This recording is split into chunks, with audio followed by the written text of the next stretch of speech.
उस दिन बरसात का सुहाना मौसम अचानक से भयानक हो गया। आसमान में काली घटा छाई हुई थी।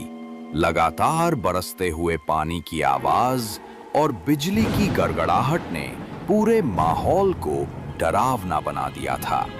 इसी बीच एक छोटे से गांव दरबाड़ा के कुछ लोग एक चाय की टपरी पर बैठे बातें कर रहे थे। भाई वाह, क्या बारिश हो रही है।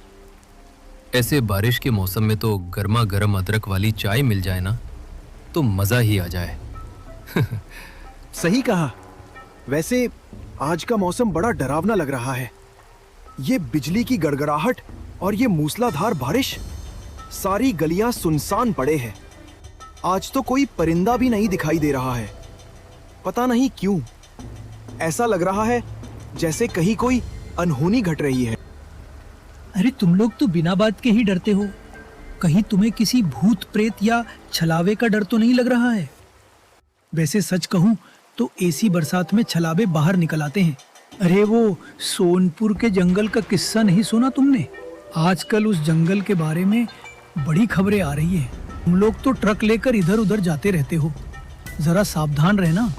शैलेन काका की बात सुनकर सबके चेहरे पर कुछ चिंता के भाव आ गए, लेकिन माहौल को हल्का करने के लिए किशन बोला, अरे काका, ऐसा कुछ नहीं है। ये बस अफवाह है, अफवाह। ऐसी बेकार की बातों पर ध्यान नहीं देना चाहिए। सब लोग अपनी अपनी बातों में व्यस्त हो गए। तभी अचानक किसी के पैरों की आवाज आती महसूस हुई। अरे जरा रुको, ध्यान से सुनो। क्या तुम्हें भी किसी के चलने की आवाज आ रही है? ऐसा लग रहा है जैसे कोई इसी तरफ आ रहा है।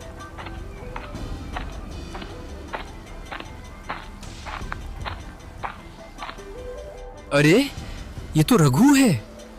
बाप रे बाप, मैं तो कुछ और ही समझा था।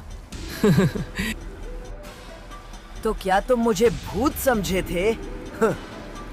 अरे मैं तो मजाक कर रहा था रघु भैया, तुम तो बुरा मान गए।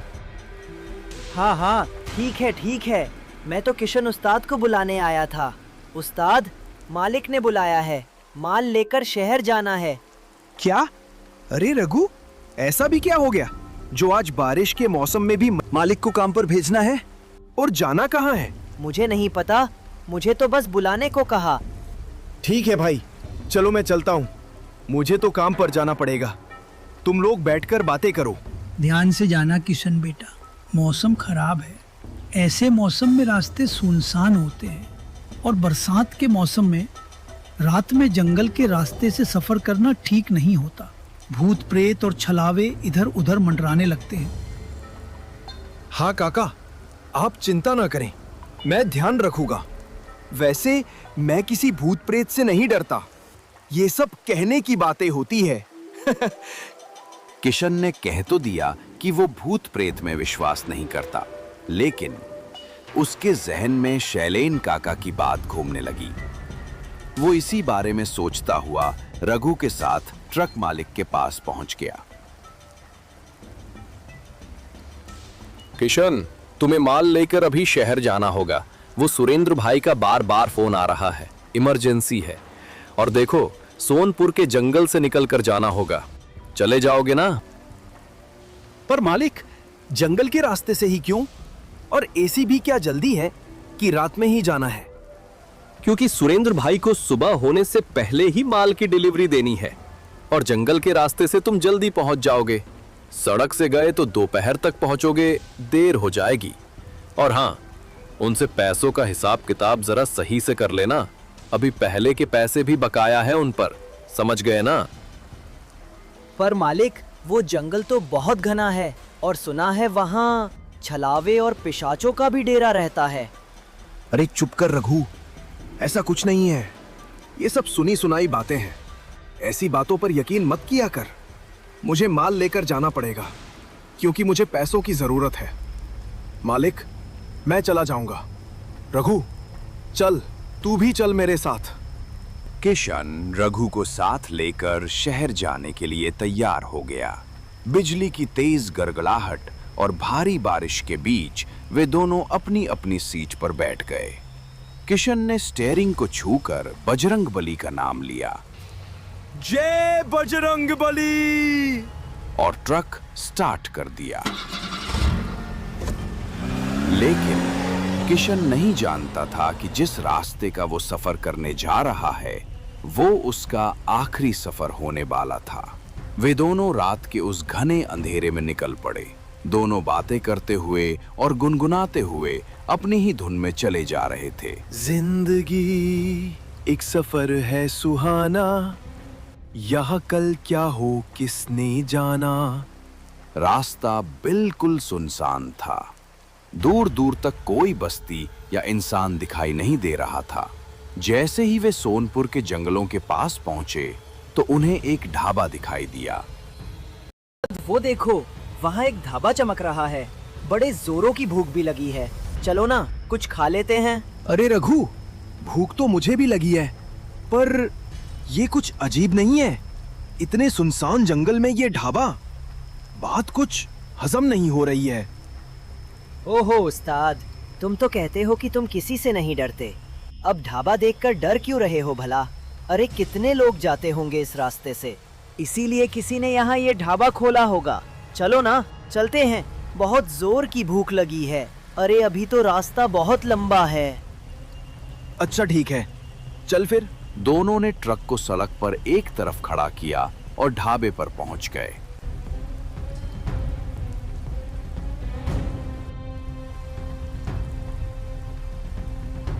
हमारे अलावा यहाँ कोई भी नहीं है। ये कैसा ढाबा है? अरे वो देख रघु, वहां कोई है। अरे भाई साहब, कुछ खाने के लिए मिलेगा यहाँ?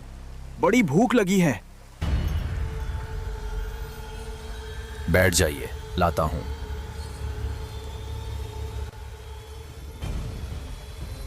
बड़ा अजीब सा आदमी था। इतनी सुनसान जगह पर ये ढाबा क्यों बनाया होगा किसी ने? अरे उस्ताद, जरा उधर तो देखो, एक लड़की आ रही है। अरे हाँ, इतने सुनसान जंगल में ये लड़की, और ये तो गर्भवती है रघु। पर ये अकेली इस वीराने में। तभी वो लड़की उन दोनों की तरफ आने लगी। उसे अपनी ओर आता देख किशन और रघु कुछ हिचकिचा गए। भैया, वो मेरी यहाँ गाड़ी खराब हो गई है। आप मुझे अपनी ट्रक में लिफ्ट दे देंगे क्या? अरे आप अकेली हो क्या? और आपको जाना कहाँ है? सोनपुर के जंगल में, वही मेरा घर है। सोनपुर के जंगलों में? जंगल में घर? जी, वही मेरा घर है। मुझे वही जाना है। पर आपको कैसे पता कि हमारे पास ट्रक है? वो मैंने बाहर सड़क पर एक ट्रक देखा था और यहाँ आप दोनों के अलावा कोई नहीं है, तो मैं समझ गई कि वो ट्रक आपका ही है। वो सब छोड़िए, आप चलिए। मुझे जल्दी से घर पहुँचना है, देर हो रही है। अजी जी, आप चलिए, हम अभी आते हैं। कुछ खाने के लिए ले लेते हैं, रास्ते में खा लेंगे।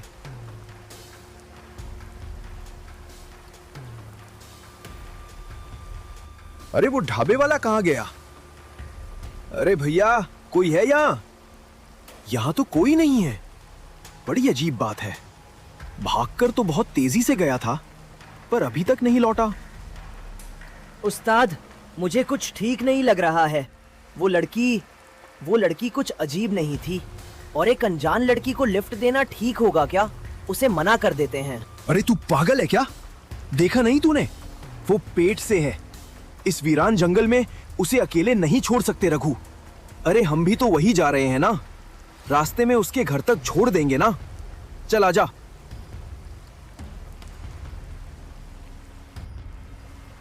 दोनों बिना कुछ खाए ही वहां से ट्रक की ओर चल दिए। जैसे ही वे ढाबे से बाहर आए, उन्हें वो लड़की कहीं दिखाई नहीं दी, और जब उन्होंने पीछे मुड़कर देखा तो वहां पर कोई ढाबा भी नहीं था। अब दोनों घबरा गए। अरे ये क्या?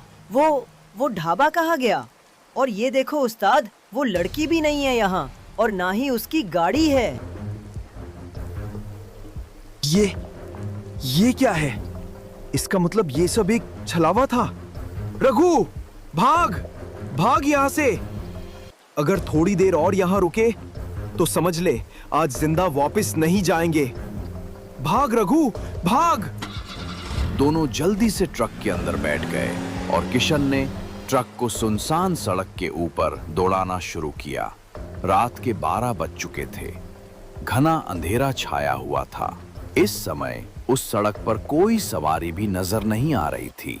जैसे ही उन्होंने सोनपुर की सीमा में प्रवेश किया, अचानक एक काली बिल्ली ने उनका रास्ता काट दिया। रघु घबरा गया और बोला, उस्ताद, वो देखो, काली बिल्ली, उसने हमारा रास्ता काट दिया। रघु, तू डरा मत। एक तो वैसे ही मेरा दिमाग खराब हो गया है और ऊपर से तू। अरे जंगल है तो जानवर तो होंगे ही ना, इसमें इतना घबराने की क्या बात है। हाँ, पर बिल्ली का रास्ता कटना अच्छा नहीं माना जाता। तभी रघु ने ट्रक में बिल्ली के रोने की आवाज सुनी। उसने तुरंत शीशे से बाहर देखा तो घना जंगल और चारों तरफ बड़े बड़े पेड़ ही नजर आ रहे थे। रघु ने किशन की तरफ देखा और उससे बोला, अरे उस्ताद, क्या आपको भी बिल्ली के रोने की आवाज हवा में गूंजती हुई सुनाई दे रही है क्या? हाँ हाँ, आवाज तो आ रही है, पर वो बिल्ली तो बहुत पहले ट्रक के सामने नजर आई थी और अब तो आसपास कोई जानवर भी दिखाई नहीं दे रहा है। फिर ये आवाज बार बार गूंज क्यों रही है? अरे मैंने तो आपको पहले ही कहा था, ये जंगल बहुत डरावना है और इस रास्ते से जाना ठीक नहीं है। किशन अब कुछ घबरा गया। उसने रघु की बात का कोई जवाब नहीं दिया और ट्रक चलाने में व्यस्त हो गया। रात के करीब 2 बज चुके थे। बारिश और भी तेज हो गई थी। तभी अचानक किशन ने अपनी साइड वाले शीशे में देखा कि उनकी गाड़ी के पीछे पीछे कोई भाग रहा है। जब उसने ध्यान से देखा तो ये वही काली बिल्ली थी जो उनका रास्ता काट कर गई थी। ये सब देखकर किशन के चेहरे पर परेशानी के भाव उभर आए। उसे परेशान देखकर रघु उससे बोला, क्या हुआ उस्ताद? इतने डरे हुए और घबराए हुए क्यों लग रहे हो? रघु, जरा अपनी साइड वाले शीशे में देख। क्या तुझे भी कोई बिल्ली नजर आ रही है? हाँ हाँ, पर ऐसा क्यों? ये हमारे ट्रक के पीछे ऐसे क्यों भाग रही है? अंधेरी रात में चारों तरफ सन्नाटा और हल्की धुंध के साथ ट्रक की हेडलाइट्स अंधेरे को चीरती हुई जैसे ही आगे की तरफ बढ़ी, तभी उनको एक पीपल का पेड़ दिखाई दिया और उस पेड़ पर उनको सफेद कपड़े जैसा कुछ लटका हुआ नजर आया। वो देखो उस्ताद, सामने पेड़ पर कुछ सफेद कपड़ा जैसा लटका हुआ दिखाई देता है। जैसे ही वे दोनों थोड़ा पास पहुंचे, उनको एक औरत पेड़ पर उल्टी लटकी हुई नजर आई। नहीं नहीं, वो क्या था?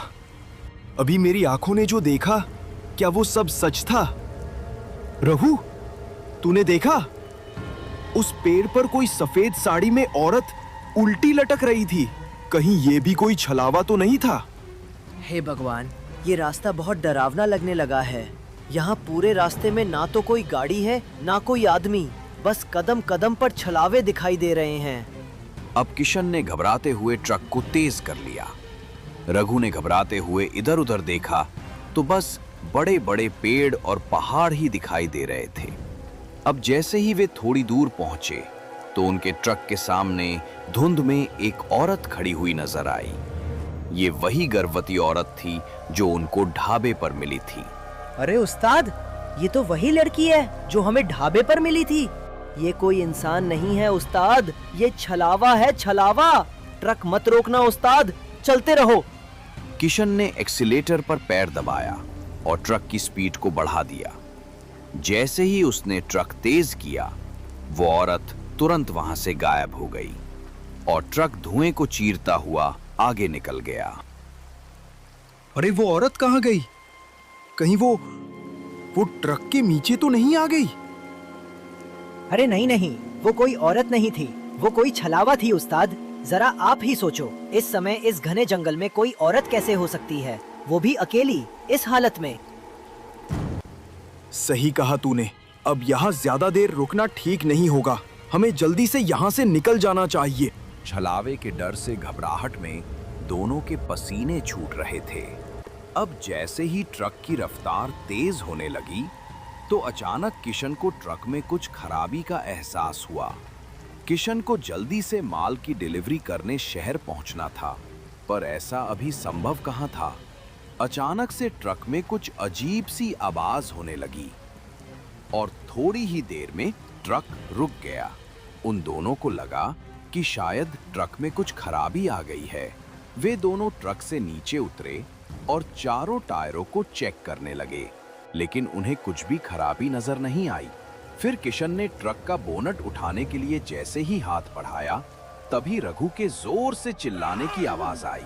किशन ट्रक के पीछे की तरफ दौड़ा। क्या हुआ रघु? तू चिल्लाया क्यों?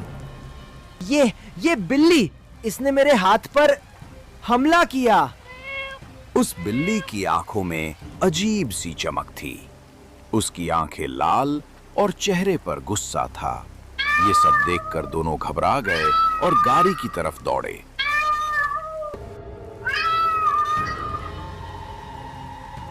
उस्ताद, चलो यहाँ से जल्दी निकलो। दोनों गाड़ी में बैठकर वहां से तेजी से निकल गए। तब उन दोनों को एहसास हुआ कि वो कोई साधारण बिल्ली नहीं, बल्कि एक छलावा थी। उन्होंने सुनसान सड़क पर ट्रक को तेजी से दौड़ा दिया।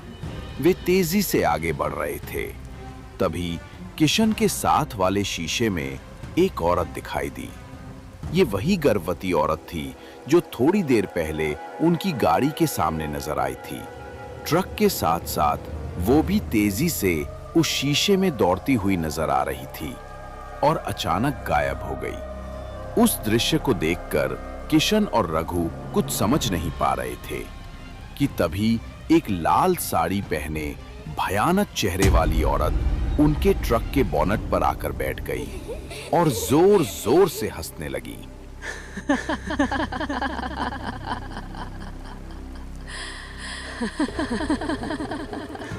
उसका चेहरा किसी चुड़ैल जैसा भयानक था। उसकी आंखें लाल थी, जैसे उनमें गुस्सा और प्रतिशोध भरा हो। वो तेजी से दौड़ते हुए ट्रक के ऊपर बैठी थी और एक भयानक हंसी हंस रही थी। हंसते हंसते वो अचानक से गायब हो गई। अब किशन और रघु की हालत खराब हो चुकी थी। उनके दिलों की धड़कन लगातार बढ़ रही थी। अचानक वो औरत ट्रक की खिड़की पर उल्टे लटकने लगी। उसे देखकर रघु घबरा गया। उस्ताद, ये तो एक चुड़ैल है। ये हमें मार डालेगी। अब क्या करें?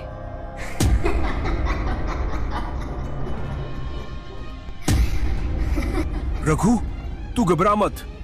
हिम्मत से काम ले। बजरंग बली हमारे साथ है। तू बस उसकी आंखों में मत देखना। मैंने सुना है चुड़ैल की आंखों में देखने से मौत हो जाती है। ये हमारा कुछ नहीं बिगाड़ पाएगी। ये मेरा रास्ता है। क्यों आए हो तुम यहाँ? क्यों?